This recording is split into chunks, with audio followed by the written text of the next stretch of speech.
Hi everyone, I am Prabhu Kumar, Depot Material Superintendent in Indian Railway. Currently I am working in Lilwa Workshop. तो आज हम लोग एक common topic के बारे में बात करेंगे। बहुत लोग कंफ्यूज हो रहते हैं इस टॉपिक के बारे में कि मैंने जैसे इंडस्ट्रियल इंजीनियरिंग से या फिर मैन्युफैक्चरिंग इंजीनियरिंग से या माइनिंग से बीटेक किया हुआ हूँ और किस पोस्ट के लिए एलिजिबल हूँ और किस किस मेरा सिलेबस क्या है। ठीक है। और मेरे एग्जाम ग्रुप क्या होना चाहिए, तो इन्हीं टॉपिक पर मैं बात करूँगा कि क्या आपका जो है एग्जाम ग्रुप होना चाहिए और उस बेसिस पे आपका सिलेबस क्या होना चाहिए। और ये भी है कि बहुत लोग ये भी पूछते हैं कि मैं डीएमएस पोस्ट के लिए एलिजिबल हूँ या नहीं हूँ। तो इन सब चीज़ों का डिस्कस करेंगे आज इस वीडियो में। तो यदि आपको किसी भी तरह का यदि क्वेरी है तो मैं अपनी डिस्क्रिप्शन में टेलीग्राम लिंक दे दूंगा, वहाँ भी आप पूछ सकते हैं। और नोट का भी ज़रूरत है तो भी वहाँ मैं प्रोवाइड कर दूंगा। ठीक है। तो हम लोग बात करते हैं कि जैसे देखिए, पहले पहला क्या है, मैकेनिकल एंड एलाइड इंजीनियरिंग। तो पहली बात देखा जाए तो जितने भी सारे ये स्ट्रीम है, जैसे mechanical engineering, production engineering, automobile engineering, manufacturing engineering, जितने ये सारे हैं, ठीक है, इन सबको क्या करना है, उसको mechanical and allied engineering exam group में सेलेक्ट करना है। ठीक है। और बाकी तो आपका जो इंजीनियरिंग जिस भी चीज़ से किए हुए हैं, ठीक है, ये तो आपको अपना स्ट्रीम बताना ही है। फॉर्म फिल करेंगे तो ये तो आपको आएगा ही सेलेक्ट करने के लिए। लेकिन जब एग्जाम ग्रुप सेलेक्ट करने के लिए आएगा तो आपको जैसे ये सारे जितने भी आपको है, उसके लिए मैकेनिकल एंड एलाइड इंजीनियरिंग आपको एग्जाम ग्रुप सेलेक्ट करना है। ठीक है। उसी तरह से इलेक्ट्रिकल एंड एलाइड इंजीनियरिंग के लिए इलेक्ट्रिकल और उससे का सब स्ट्रीम जितने भी है, ठीक है, वह क्या सेलेक्ट कर सकता है, इलेक्ट्रिकल एंड एलाइड इंजीनियरिंग। ठीक है। उसी तरह से इलेक्ट्रॉनिक्स एंड एलाइड इंजीनियरिंग के लिए इलेक्ट्रॉनिक्स इंजीनियरिंग तो रहेगा ही। Instrumentation and control engineering, communication engineering, जितने सारे इसमें लिखा हुआ है, कंप्यूटर साइंस, ठीक है, सारे एलिजिबल होते हैं इलेक्ट्रॉनिक्स एंड एलाइड इंजीनियरिंग के लिए। ठीक है। बस अब पोस्ट क्या क्या आपको मिल सकता है, मतलब किसके लिए एलिजिबल होंगे, वो बाद में बात करूंगा। ठीक है। जैसे सिविल के लिए देखा जाए तो सिविल इंजीनियरिंग से आप किए हैं तो आपको एग्जाम ग्रुप में ये सेलेक्ट करना है। ठीक है। और आपका जो सिलेबस होगा वैसे ही combination of any stream basis on basis stream of civil engineering, तो उसको भी आपको, जैसे इसका कॉम्बिनेशन में से कोई भी होगा, ठीक है, सिविल इंजीनियरिंग का, तो उसको भी सिविल एंड एलाइड इंजीनियरिंग उसको एग्जाम ग्रुप सेलेक्ट करना है। ठीक है। तो देखा जाए तो ये जो एग्जाम ग्रुप है, तो इस नोटिफिकेशन में क्या दिया होता है कि आपको जितना एग्जाम ग्रुप है, इन्हीं का सिलेबस दिया हुआ है। ठीक है। इन्हीं का सिलेबस दिया हुआ है, एग्जाम ग्रुप का ही सिलेबस दिया हुआ है। अलग से हर जितना भी स्ट्रीम है उसका नहीं, जैसे कंप्यूटर इंजीनियरिंग का इसका अलग से सिलेबस नहीं है। ठीक है। कंप्यूटर साइंस का है, इसका अलग से नहीं है। इंफॉर्मेशन टेक्नोलॉजी है तो अलग से सिलेबस नहीं है। सबके लिए क्या है, इलेक्ट्रॉनिक्स एंड एलाइड इंजीनियरिंग। ठीक है। उसमें जो भी चीज है उस सिलेबस में, वही आपको उसी सिलेबस के अकॉर्डिंग आपको तैयारी करना है। ठीक है। जिस भी ग्रुप को आप सेलेक्ट करेंगे, ठीक है, आपका स्ट्रीम जो है जिस भी ग्रुप के अंदर आता है, ठीक है, उसी को आपको सेलेक्ट करना है। उसी का जो सिलेबस होगा वही सिलेबस आपको जो है कंप्लीट करना है। ठीक है। एग्जाम में वही सिलेबस आएगा।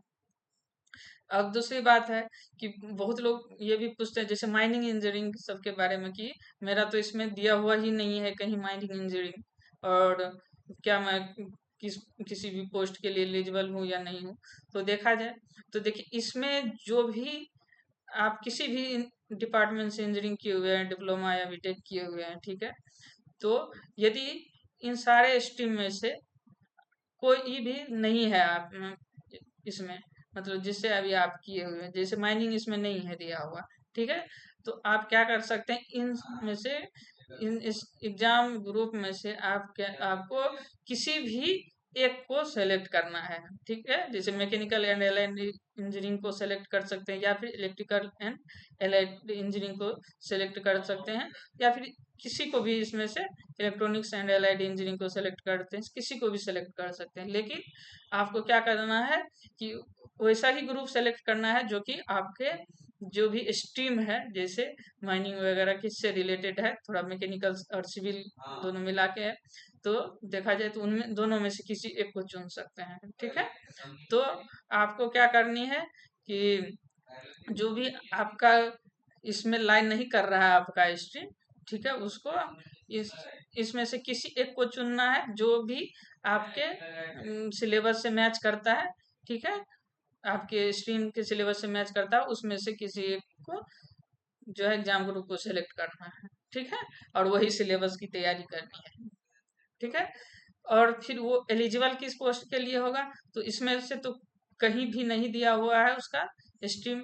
तो देखिए इसमें क्लियरली लिखा हुआ है, जैसे खास करके डिपोर्ट मटेरियल सुपरिटेंडेंट के लिए, the education qualification for the post of deport material superintendent is 3 years diploma in engineering, that is the candidate with 3 years diploma in any engineering discipline can apply for these posts as applicable। और यहाँ देखिए सबसे अच्छा है कि किसी भी post के लिए आप 3 साल का यदि डिप्लोमा या फिर डिग्री किए हुए हैं तो डीएमएस पोस्ट के लिए आप एलिजिबल है, ठीक है। Candidate with education qualification not figuring in the above chart eligible for the DMS post have to choose any one of the above listed exam group. तो क्या है कि मतलब during the registration of online application of this scene, ठीक है। इसका क्या मतलब है, तो जब इसमें आपका कोई भी मतलब स्ट्रीम आपका मैच नहीं कर रहा है, तो को किसी भी एक ग्रुप को आपको सेलेक्ट कर लेनी है और उसको तैयारी करनी है, ठीक है। और आप एलिजिबल तब किस पोस्ट के लिए केवल होंगे, इसमें से तो आपका ग्रुप दिया हुआ ही, आपका स्ट्रीम दिया हुआ ही नहीं है, तो आप केवल डीएमएस पोस्ट के लिए एलिजिबल होंगे। और आपका सिलेबस क्या होगा, जो भी इसमें से आप सेलेक्ट करेंगे, ठीक है, एग्जाम ग्रुप, उस वही आपका सिलेबस हो जाएगा, ठीक है। अब कुछ लोग ये भी पूछते हैं कि क्या मैं कंप्यूटर साइंस से या फिर माइनिंग से बीटेक या डिग्री किया हुआ हूँ, ठीक है।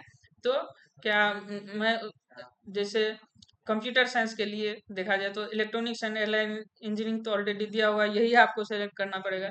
लेकिन ये है कि क्या मैं इस और जितने भी इलेक्ट्रॉनिक्स एंड एलाइड इंजीनियरिंग से रिलेटेड जितना भी पोस्ट आएगा सारे के लिए एलिजिबल होगा, तो नहीं है।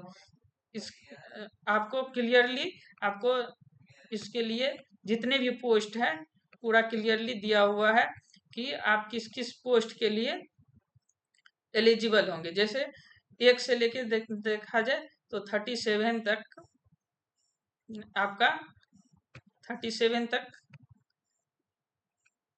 आपका पूरा पोस्ट दिया हुआ है, ठीक है।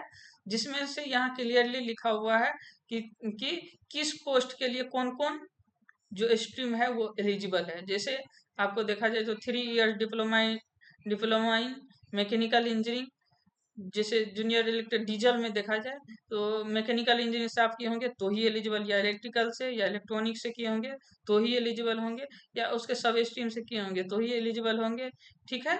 बाकी और कोई भी एलिजिबल नहीं होंगे इस पोस्ट के लिए, ठीक है। ऐसा नहीं है कि सब स्ट्रीम के अंतर्गत जितना भी आपको ग्रुप में जितना भी आपका स्ट्रीम आता है उसके लिए आप नहीं होंगे एलिजिबल, ठीक है।